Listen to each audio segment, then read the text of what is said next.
Le développement personnel ne sert à rien. Réveillez-vous. Le développement personnel ne t'élève pas, il t'occupe. On ne guérit pas un vide avec des méthodes.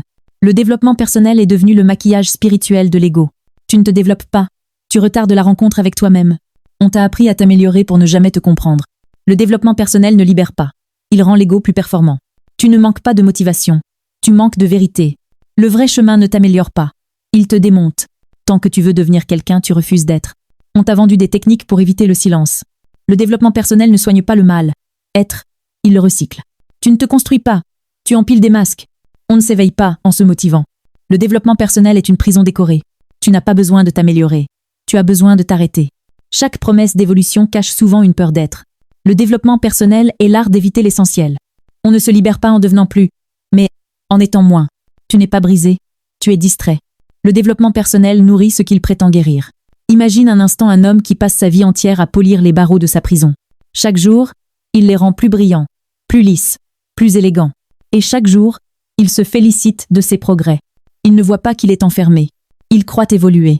C'est ainsi qu'a été conçue la majorité de ce que l'on appelle aujourd'hui développement personnel. Non comme un chemin de libération, mais comme un perfectionnement de la cage.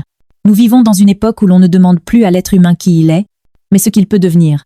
Plus productif, plus confiant, plus performant, plus désirable, plus rentable. Dès l'enfance, un murmure invisible s'installe dans la psyché. Tu n'es pas encore assez, pas assez fort, pas assez lumineux, pas assez accompli, pas assez digne. Alors commence la longue course. Et toute une industrie se déploie autour de cette blessure.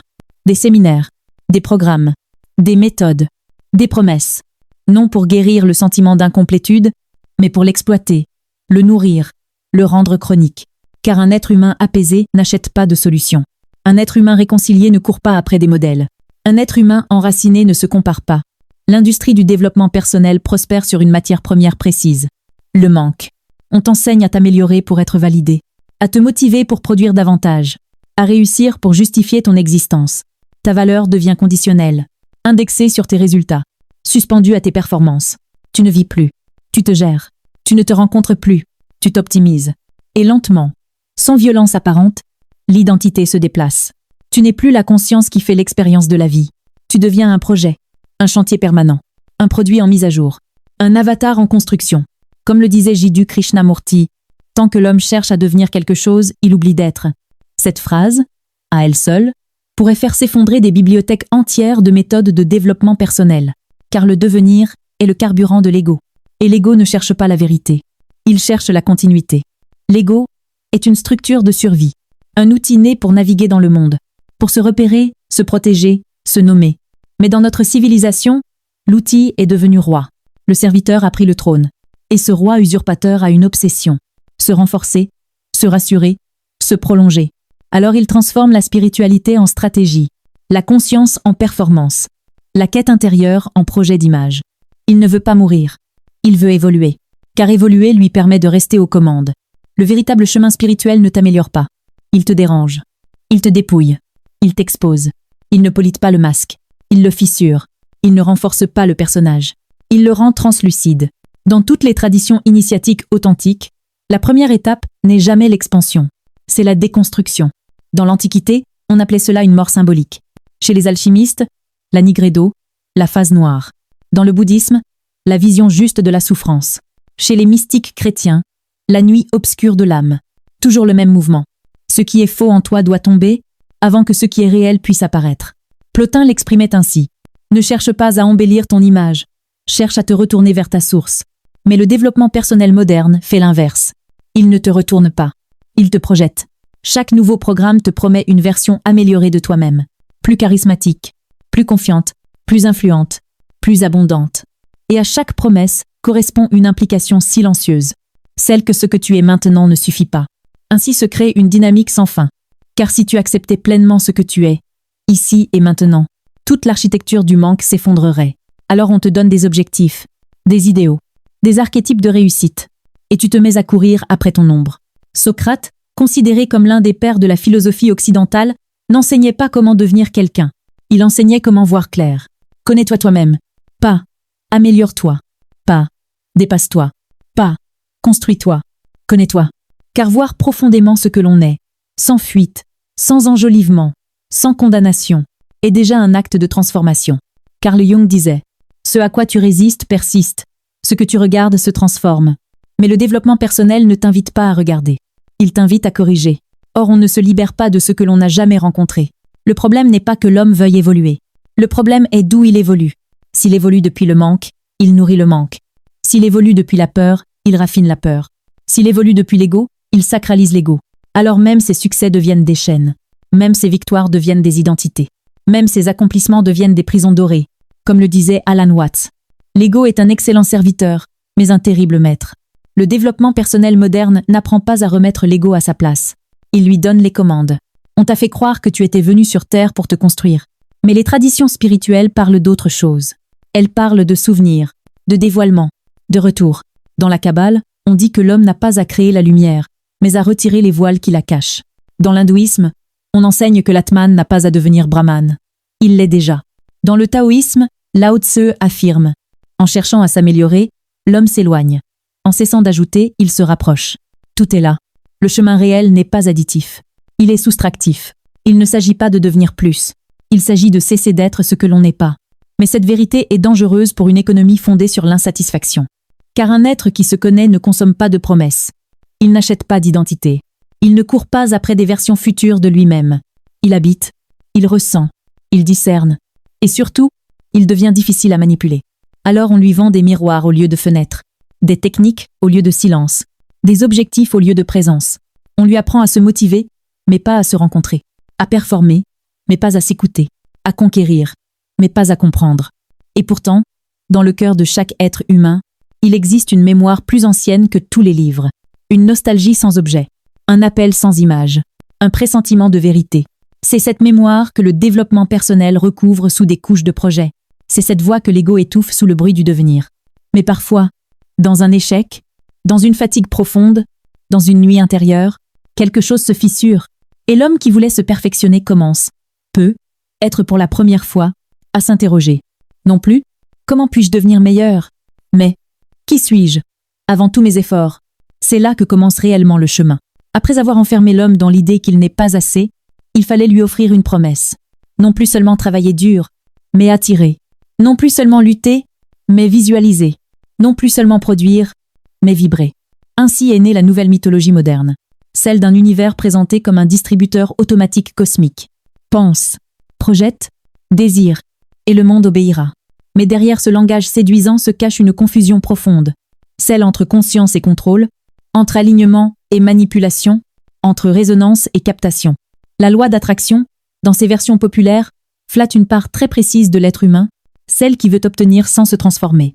Elle promet la récolte sans la mue, l'abondance sans la mort intérieure, le pouvoir sans le dépouillement. L'ego adore cette idée, car elle lui permet de rester au centre, tout en empruntant le vocabulaire du sacré. Il ne dit plus « je veux », il dit « je manifeste ».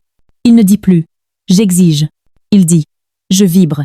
Mais c'est la même structure qui agit, la même fin, la même projection, simplement recouverte d'encens. Les traditions spirituelles n'ont jamais nié que la conscience influence l'expérience. Mais elles ont toujours précisé une chose essentielle. Ce n'est pas le désir qui attire, c'est l'état d'être. Et l'état d'être ne se fabrique pas par l'imagination, il se révèle par la purification. Bouddha fut d'une clarté radicale. Le désir est la racine de la souffrance. Non parce que désirer serait mal, mais parce que tout désir non conscient enchaîne la conscience à son objet. Ce que tu convoites devient ton centre. Ce que tu poursuis devient ton axe. Ce que tu refuses de lâcher devient ta demeure. Et peu importe que l'objet soit matériel ou spirituel. Si tu le veux pour te compléter, il devient une prison dorée. Dans certains courants ésotériques authentiques, on enseigne que les plans subtils répondent facilement aux impulsions de l'ego. Non pas parce qu'ils élèvent, mais parce qu'ils reflètent. Le désir est une émission. Et tout ce qui émet trouve une surface de résonance. Mais toute résonance n'est pas lumière. Les anciennes traditions parlaient de mondes intermédiaires, de sphères psychiques, de régions astrales instables, des zones de forme, d'image, de pouvoir, où la conscience peut créer, oui, mais aussi se perdre. C'est pourquoi dans la Kabbale, on distingue les séphirotes lumineuses des clifotes, les coquilles, les reflets désaccordés. Dans le bouddhisme, on parle des royaumes du désir. Dans l'hindouisme, des mondes de Maya. Tous avertissent. Tout ce qui répond au désir n'est pas éveil. Tout ce qui obéit à l'ego n'est pas divin. Visualiser sans alignement, c'est graver ses chaînes dans le subtil. car ce que tu répètes intérieurement devient une empreinte. Et toute empreinte appelle une expérience. Mais si cette empreinte naît du manque, elle attire des formes qui entretiennent le manque. On peut obtenir et s'éloigner de soi. On peut réussir et se fragmenter davantage. On peut manifester et s'enfermer plus profondément dans la roue. Dans la tradition indienne, on appelle cela le samsara, la ronde des expériences conditionnées, où même le plaisir devient lien, même le succès devient karma. Chaque désir planté sans lucidité est une graine de retour. Il arrive parfois que l'homme force tellement son destin, que quelque chose en lui se fissure. Et ce qu'il appelle malchance, les sagesses anciennes l'appelaient pédagogie de l'âme. Non comme punition, mais comme rééquilibrage. Quand l'être s'éloigne trop de son axe, la vie n'attaque pas, elle rappelle. Elle retire un appui, elle fait tomber un masque. Elle laisse un rêve se retourner contre son rêveur. Non pour le détruire, mais pour l'interrompre. Dans les récits initiatiques, ce moment est toujours décisif. C'est la chute du prince, la nuit du prophète, l'errance du chercheur. C'est l'instant où ce qui était convoité cesse de nourrir, et où une autre fin apparaît. L'ego imagine, l'âme révèle, l'ego projette des formes, l'âme dissout des voiles, l'ego visualise des futurs, l'âme éclaire le présent. C'est une différence radicale. Dans le Kybalion, il est dit que tout est mental. Mais les sages n'ont jamais confondu le mental avec la conscience éveillée. Le mental construit. La conscience reconnaît. Le mental veut orienter le réel. La conscience s'accorde avec lui. Là où l'ego parle d'attraction, les traditions parlaient de syntonie. Non pas obtenir ce que je veux, mais devenir transparent à ce qui est. L'homme moderne veut utiliser le subtil comme un outil. Mais le subtil n'est pas un levier. C'est un miroir. Il ne sert pas ce que tu dis vouloir. Il amplifie ce que tu es. C'est pourquoi tant de personnes, après avoir manifesté, se sentent plus vides qu'avant. Elles ont attiré un objet, mais elles n'ont pas rencontré leur source. Elles ont déplacé les décors, mais elles ont conservé le centre. Et le centre était un manque. Comme le disait Ramana Maharshi, ce n'est pas en obtenant ce que l'on désire que l'on trouve la paix, mais en découvrant d'où surgit le désir. Toute véritable voie commence par ce retournement. Non plus, comment influencer l'univers, mais d'où regarde celui qui veut influencer. Non plus, comment attirer, mais qui est ce jeu qui cherche à attirer? Car tant que cette question n'est pas vivante, l'homme peut voyager dans les dimensions, collectionner les rituels, maîtriser des techniques, il restera au même point intérieur. Le développement personnel ésotérisé rend l'homme plus efficace dans un monde qui a perdu son axe. Il lui apprend à naviguer la surface, mais pas à sonder la profondeur. Il lui donne des cartes, mais pas le silence. Des méthodes, mais pas la vision. Alors il devient capable de déplacer des circonstances, sans jamais quitter la roue. Et la roue est subtile. Elle peut être faite de réussite, de lumière, de reconnaissance, de mission. Mais tant que le moi est au centre, la roue tourne. Les anciens le savaient. Pythagore enseignait que l'harmonie ne s'obtient pas par accumulation, mais par accord intérieur. Lao Tse murmurait « Celui qui veut conquérir le monde et le transformer, je vois qu'il échoue. Le monde est un vase sacré. On ne le manipule pas. » Krishnamurti rappelait « Vouloir devenir illuminé est encore une ambition. Même l'éveil peut devenir un désir. Même Dieu peut devenir un objet. Même la lumière peut être utilisée pour renforcer l'ombre. Et pourtant, derrière toutes ces tentatives, il y a quelque chose de juste. Une intuition déformée. L'intuition que l'homme n'est pas séparé du réel. Que la conscience et le monde se répondent. Que l'être humain n'est pas un rouage, mais une présence. Mais cette intuition, tant qu'elle est saisie par l'ego, devient pouvoir. Et le pouvoir, sans conscience, devient chute. C'est pourquoi toutes les voies sérieuses commencent par l'éthique intérieure, par la purification de l'intention, par l'observation du désir, par la désidentification. Avant de parler d'énergie, elle parle de vérité. Avant de parler de création, elle parle de silence. Avant de parler de manifestation, elle parle de mort. Mort des illusions, mort des rôles, mort des images de soi. Car seule une conscience qui a appris à mourir à ce qu'elle n'est pas peut entrer dans une relation juste avec l'invisible. À mesure que la spiritualité devenait un produit, l'économie est devenue une religion. Ces temples sont des tours de verre. Ces prêtres sont des influenceurs. Ces mantras sont des chiffres. Et l'un de ces dogmes les plus répétés est celui-ci. La liberté, c'est l'indépendance financière. Alors on n'invite plus l'homme à se libérer, mais à changer de cellule.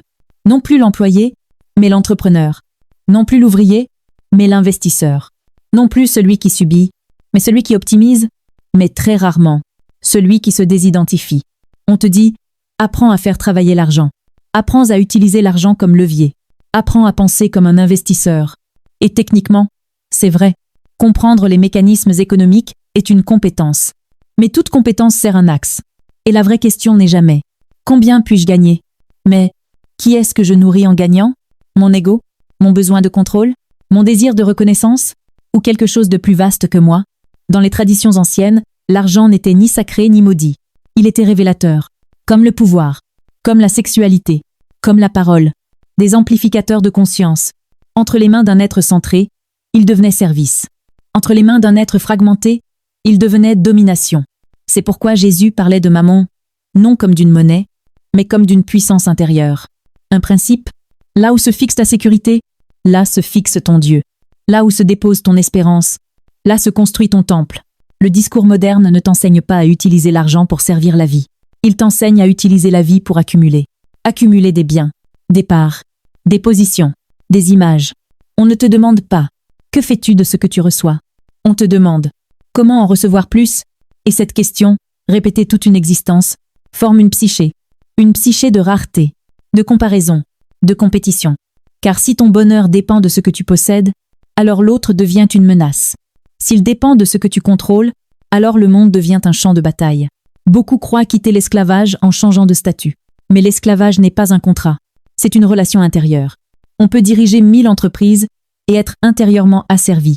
On peut posséder des empires et obéir à des peurs invisibles. On peut multiplier les comptes et vivre dans l'insécurité. Car tant que l'argent décide de ton état intérieur, il est ton maître. Et tant qu'il est ton maître, tu ne l'utilises pas, tu le sers. Gurdjieff disait que l'homme ordinaire se croit libre, parce qu'il peut choisir entre des options, mais qu'il ignore ce qui le choisit. Pourquoi veux-tu plus ? Pourquoi cette inquiétude ? Pourquoi cette course ? Est-ce la vie qui appelle ? Ou une image à défendre ? Est-ce une joie de créer ? Ou une peur de manquer ? Tant que ces questions ne sont pas vivantes, l'homme peut changer de décor 1000 fois.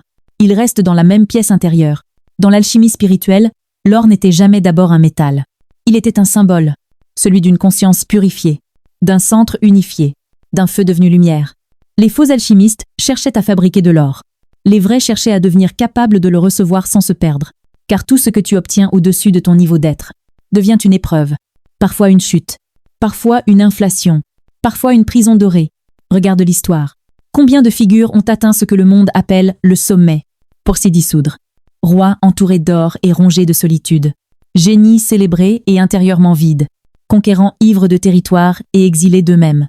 Ce n'est pas l'abondance qui détruit, c'est l'absence d'axe.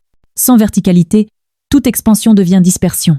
René Guénon disait « Plus l'homme se développe dans l'horizontale, plus il s'éloigne du centre.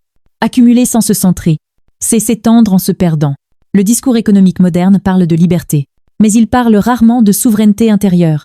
Il t'enseigne à multiplier tes revenus, mais pas à simplifier tes désirs, à faire croître tes structures, mais pas à stabiliser ton être, à planifier des décennies, mais pas à habiter l'instant.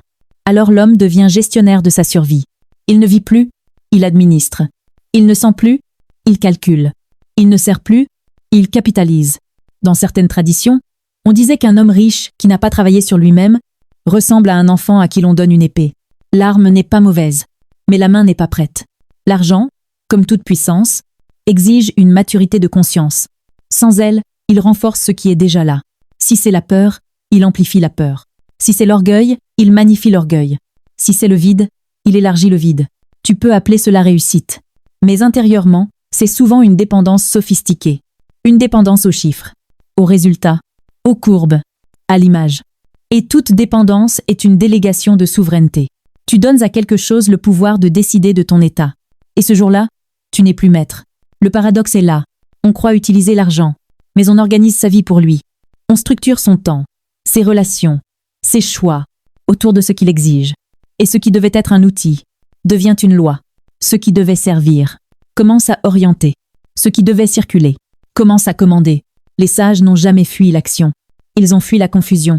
Ils savaient que le monde se transforme mieux depuis un centre que depuis une fuite. Ils n'enseignaient pas la pauvreté. Ils enseignaient le non-attachement, non comme privation, mais comme liberté de relation.